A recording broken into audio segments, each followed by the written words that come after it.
Hello everyone, today in this video I'll be showing you guys how to share your calendar with a different person on iPhone.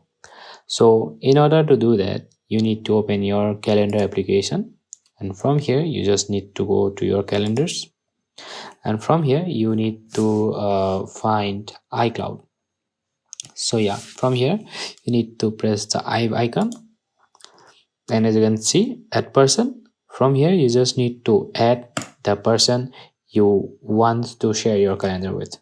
After typing the name of the person you want to add, just click the add button, and the person will be added to your calendar list. So after adding, the person will be able to see your calendar events from your device, and of course the person need to accept your request, or else the person won't be able to view your events. So yeah, that's how you share your calendar on iPhone. Thanks for watching.